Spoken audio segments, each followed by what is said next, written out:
So you're sick of all these project pass rushers with the Green Bay Packers. I get it. Now get over it.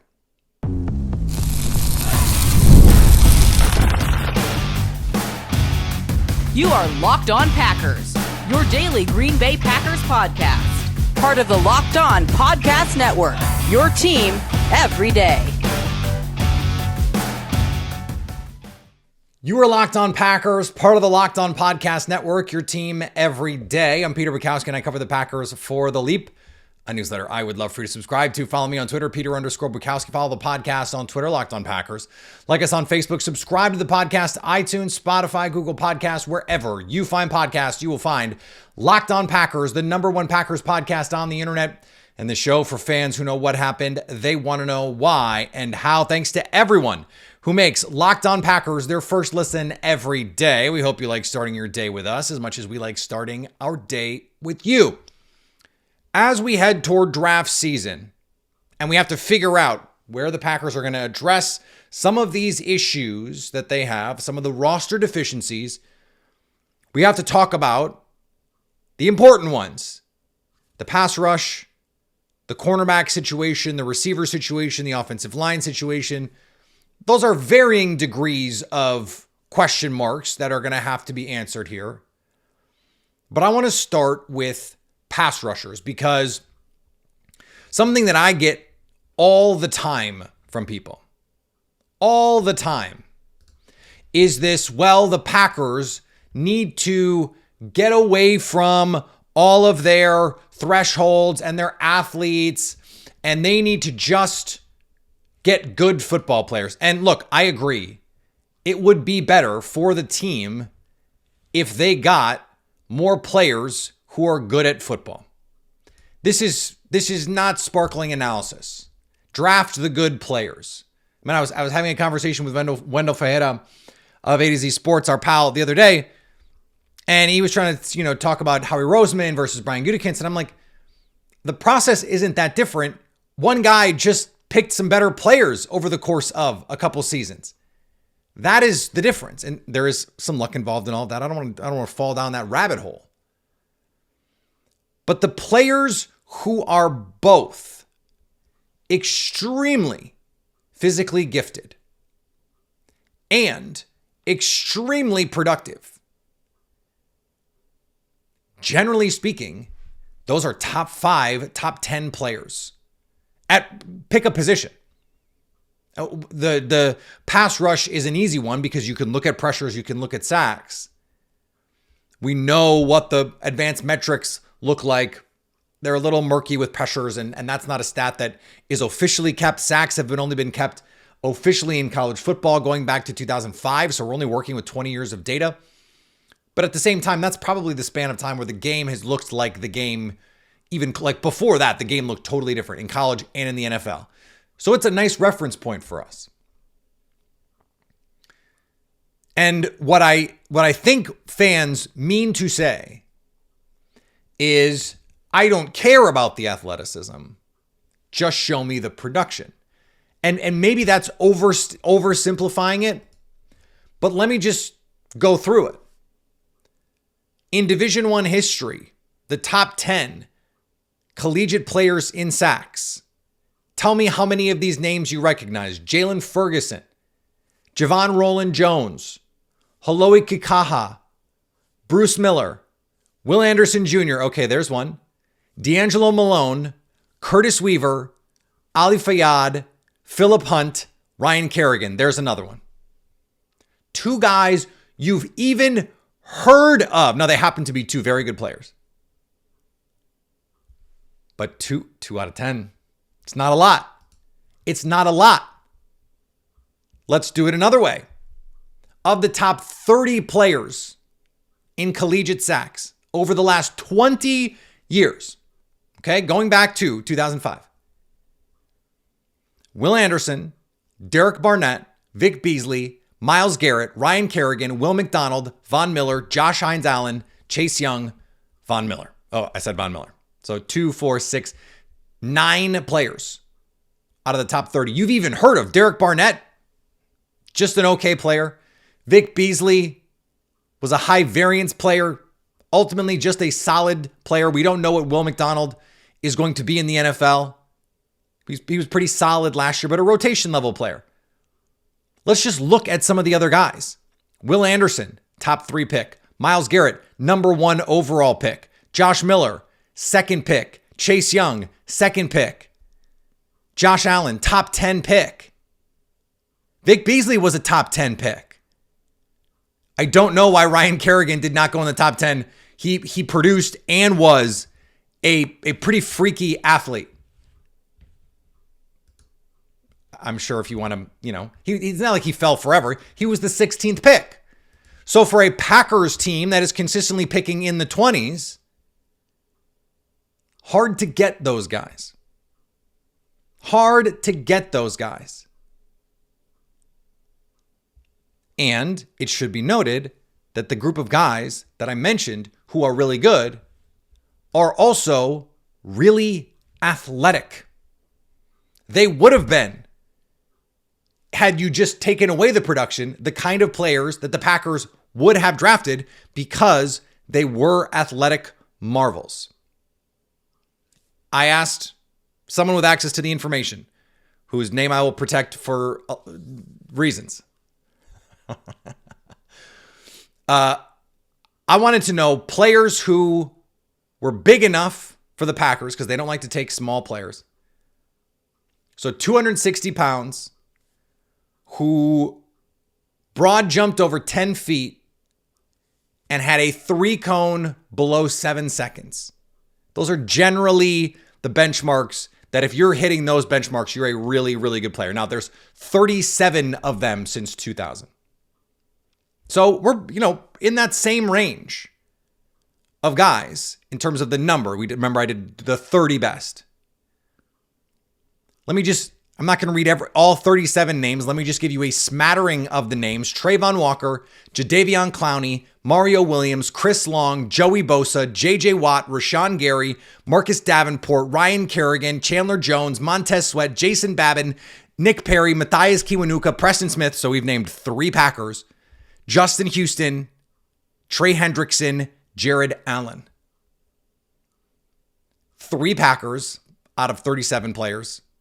Pretty good indicator of the kind of athletes that the Packers are looking at and the kind of company that those guys keep. With Trayvon Walker, number 1 overall pick. Mario Williams, number 1 overall pick. Jadeveon Clowney, number 1 overall pick. Chris Long, top 5 pick. Solomon Thomas is on this list, top 5 pick. Joey Bosa, top 5 pick. Vernon Golston, top 5 pick.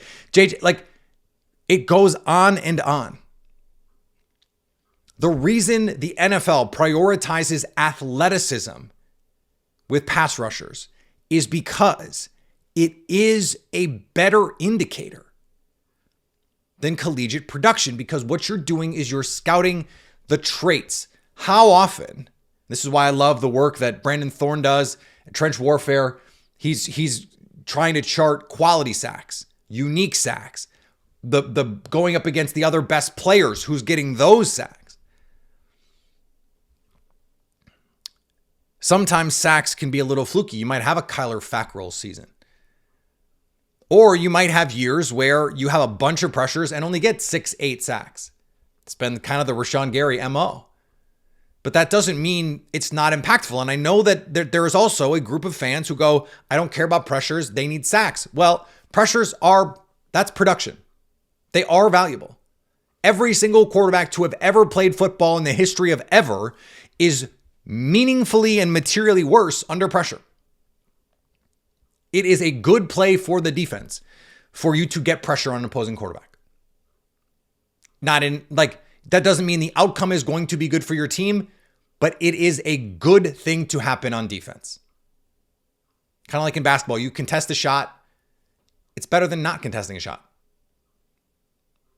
Now, I don't want to fall far down that rabbit hole, because there is some data that at least in the NBA, contests are kind of not as big a deal as maybe we thought, and maybe as big a deal as coaches would like.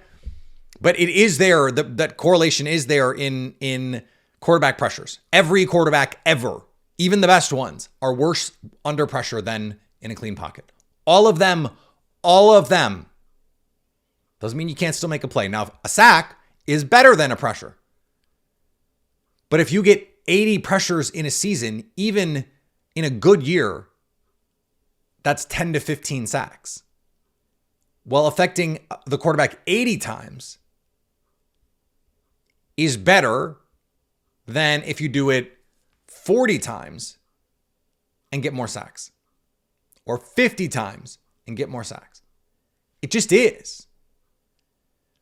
And so again, pressure is production. The Packers believe that. I believe that. I've always believed that. Independent of what the Packers believe, I believe that. And you're just going to have to choose. And if I am made to choose, history tells us if you want a good pass rusher, you've got to get him in the first round, or you're by far the most likely to get him in the first round. Well, the guys in the first round that you are drafting are either the super elite guys who have terrific production and terrific measurables, or the guys with terrific measurables. Because the guys who don't have good measurables but had the production, they tend to go third round, fourth round, fifth round, and some of them turn into good players. Carl Brooks is turned into a very useful player for the Green Bay Packers. Does not have good athletic measurables. Just knows how to rush the passer. But those guys are going to miss without the requisite physical ability. Those guys are going to miss at a higher rate than the physical marvels. But I understand the frustration is higher in a lot of ways with the physical marvels because you're just like, there is an impulse, and I get it. I really do. To say, I want to draft the guy who I've seen be a good pass rusher. I want to see that. The problem is that guy is probably maxed out.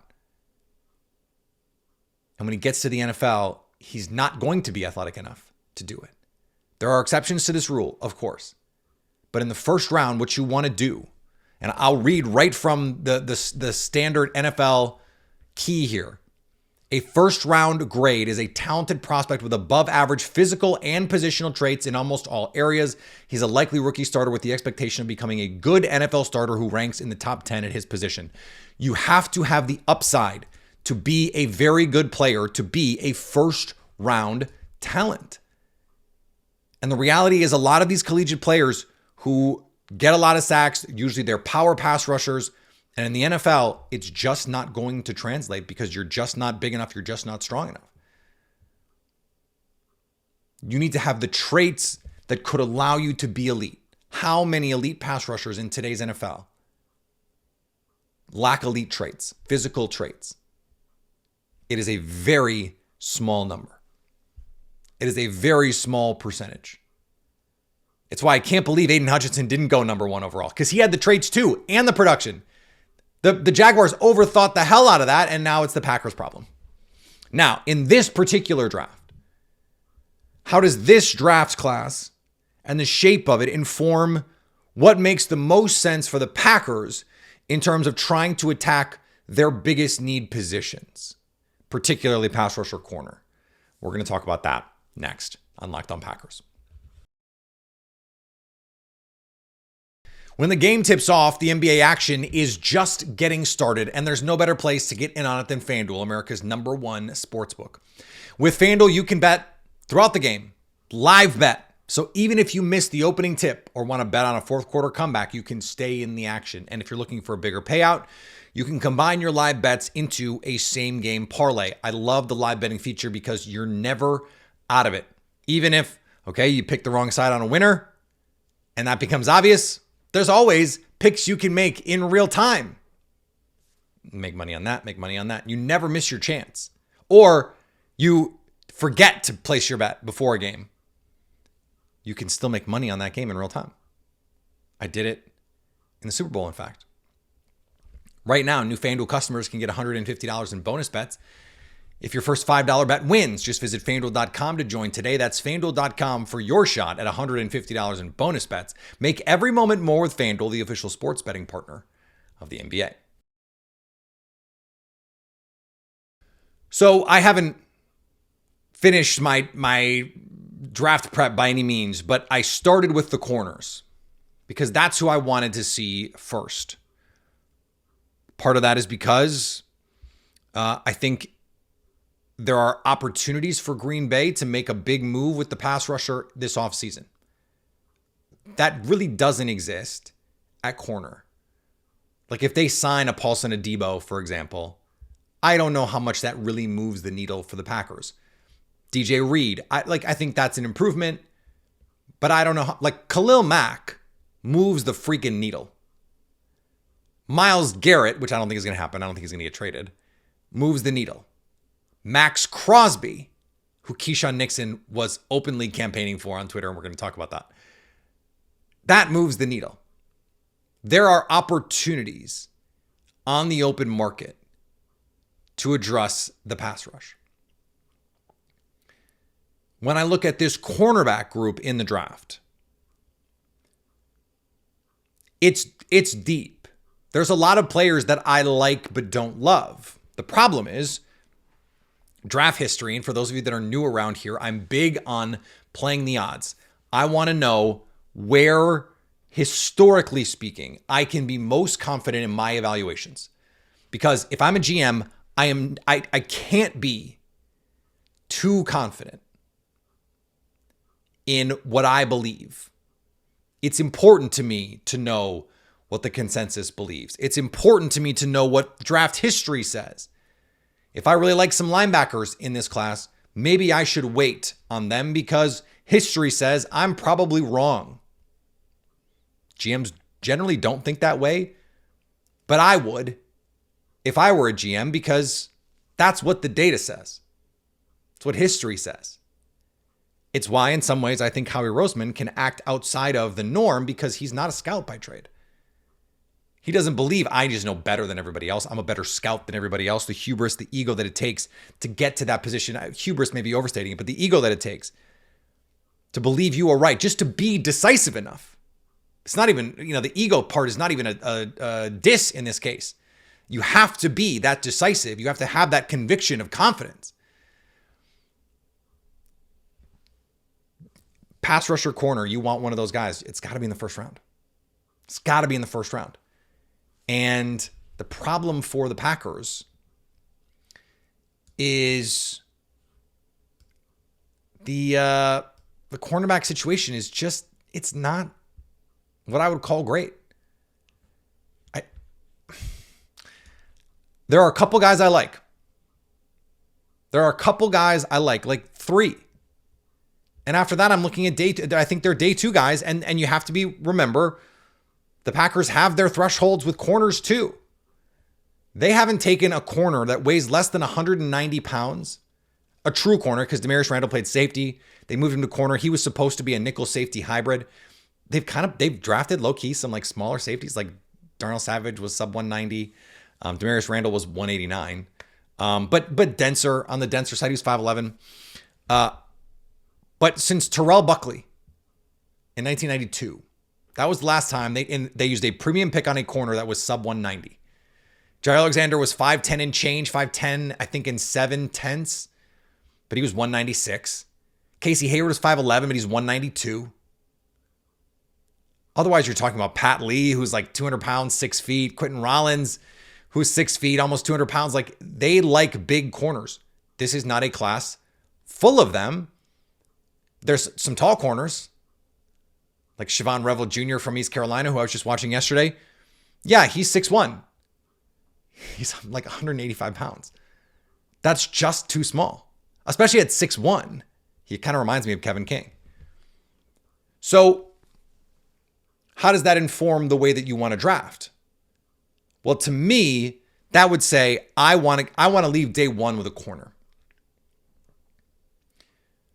But if the draft is deeper on day two, maybe the prudent play is, let me take the pass rusher on day one. And then where it's a little fatter on day two, I can have my pick of these guys. The thing is, this is a very, very, very deep pass rush group.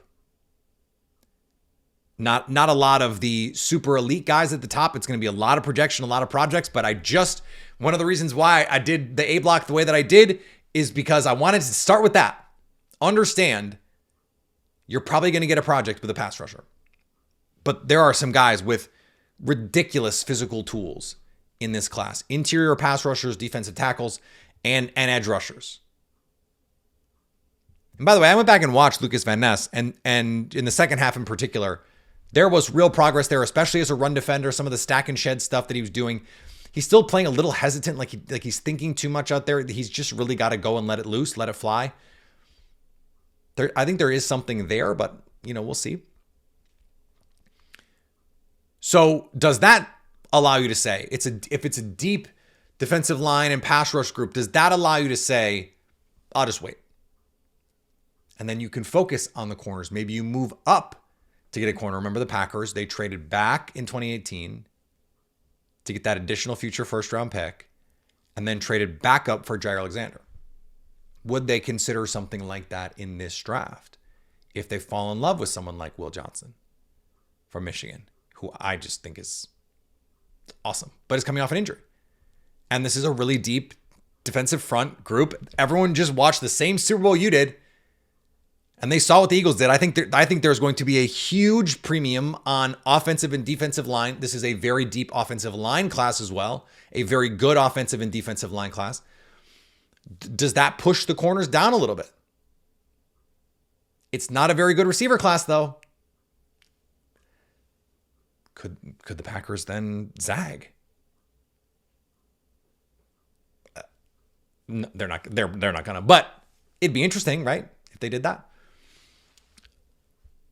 I, of course, do not have any insight on what the Packers will do, but I think the question here on how they interact with one another is always important to me, the way that I'm trying to think about this. And you look at the draft class, and to me, I'm going, I kind of feel like I need to get a corner then in free agency.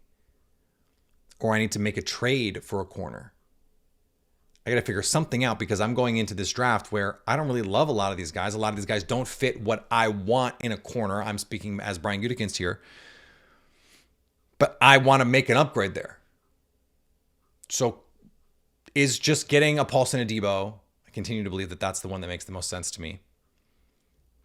Is that enough? And then you get in where you fit in with the rest. Do you try and figure this out with Jair Alexander? I'm like, I think if I knew for sure Jair Alexander was coming back, I'd be pretty enthused about this Packers team, I have to say. Because then you really are just like, you don't even need, I think, a true, like I said the other day, and some of you had some thoughts about it, that this team is one real big playmaker away from being in the same class as the Eagles. I think if Jair Alexander were on this team and healthy, now that's a big question too, then they'd be like one solid pass catcher. Or one solid, not even elite, solid pass rusher away from me feeling like, yeah, these two teams match up pretty well. But if you don't have Jair Alexander, then all of a sudden, then you need to make that big swing. You need to try and go out and get Khalil Mack or Devontae Adams or Max Crosby. And Keisean Nixon has some thoughts about that. We're going to talk about it to close out Locked On Packers. Football season may be over, but basketball is in full swing, and there's no better way to stay in the game than with PrizePicks, the best place for daily fantasy sports. With PrizePicks, you just pick more or less on at least 2 player projections, and if you're right, you can win up to 1,000 times your money. No, I did not make that up. That is the real number. 1,000 times. I'm reading it. 1 with 3 zeros. 1,000 times your money. Set a lineup in less than 60 seconds. And they got fast and secure withdrawals, meaning you can get your winnings in less than 15 minutes. Easy. Download the app today and use code LOCKEDON to get $50 instantly after you play your first $5 lineup. That's code LOCKEDONNFL, LOCKEDONNFL for $50 instantly after you play that first $5 lineup. PrizePicks, run your game. So Keisean Nixon had some comments, had some things to say. He tweeted at Devontae Adams, Yote, pull back up, which is almost exactly what Xavier McKinney said a week or two ago. He also tweeted, quote tweeted an account saying Deebo Samuel's available for trade. Keisean said, love him. We don't want him. And I love the idea that he's just out commenting on Packers Twitter. And also put it out there that he wanted Max Crosby to come to a real team. This is like the full court press in public. Now look, maybe they're just joking around. They're just joshing, just guys being dudes. But you are sending a very clear signal to your front office. You are putting real pressure on your front office to make one of these moves. To go, hey, we are close. We would accept someone like this into our locker room. We want, not even we would accept, we want you to bring someone like this into our locker room. I think that empowers a general manager to maybe take a risk in a way that last year, certainly the year before, he wouldn't have made. You're giving your GM permission to get a little crazy, to take a big swing, to go try and get Davante Adams, to make a Godfather offer on Myles Garrett, to make a Godfather offer on Max Crosby. And say, look, our culture is right for this. And the Packers are look, Keisean Nixon could text Davante Adams. Josh Jacobs probably is texting Davante Adams. And it was Josh Jacobs who mentioned the Max Crosby thing as well. Come play for a real team. But I appreciate their willingness to put the pressure on the front office. And this does feel different. I know people have pointed this out. This does feel different than what, say, Aaron Rodgers was doing when he was going on and saying, look, I want to recruit. I want to people come here to play with me, which, by the way, never happened. It happened in New York and then didn't work out great. But this is being done in public. And this is being done with former teammates. Like, Rodgers played his whole career in Green Bay. Presumably, he might want to take Davante Adams with him. I can see that. There's been some reporting. Adam Schefter said, hey, I would think that he'd want to bring Davante with him. To me, that screams Pittsburgh, which makes sense quarterback-wise. It makes sense receiver-wise. George Pickens and Aaron Rodgers is must-see TV if that's the thing that happens. But it's different. It's different because Josh Jacobs is trying to get a friend of his, a former teammate, publicly to show up. You're sending a message. You're sending a message. And you're still doing it in a playful kind of way, but you're putting public pressure. Because now you're getting the fans excited. You're going on K Adams, on Up and Adams, and making googly eyes at the Packers. I mean, come on.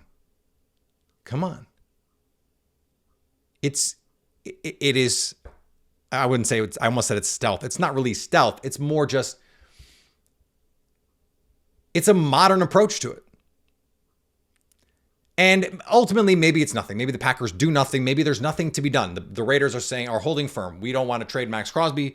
The Browns are holding firm. We don't want to trade Myles Garrett. And then Davante Adams ultimately gets released and he decides he wants to go play on the West Coast, or he wants to play with Rodgers in Pittsburgh and chase a chip with Mike Tomlin. Nothing you can do about that at a certain point. But I do think there's value in this young team, like young players, Josh Jacobs, Keisean Nixon, Xavier McKinney, these guys saying, hey, come to Green Bay. Recruiting to Green Bay, Wisconsin. Not a vacation destination. But as pointing out, saying, look, this is a good organization here. We have a shot to win a title here. Pull up. Pull up and let's do this. Let's see if they do.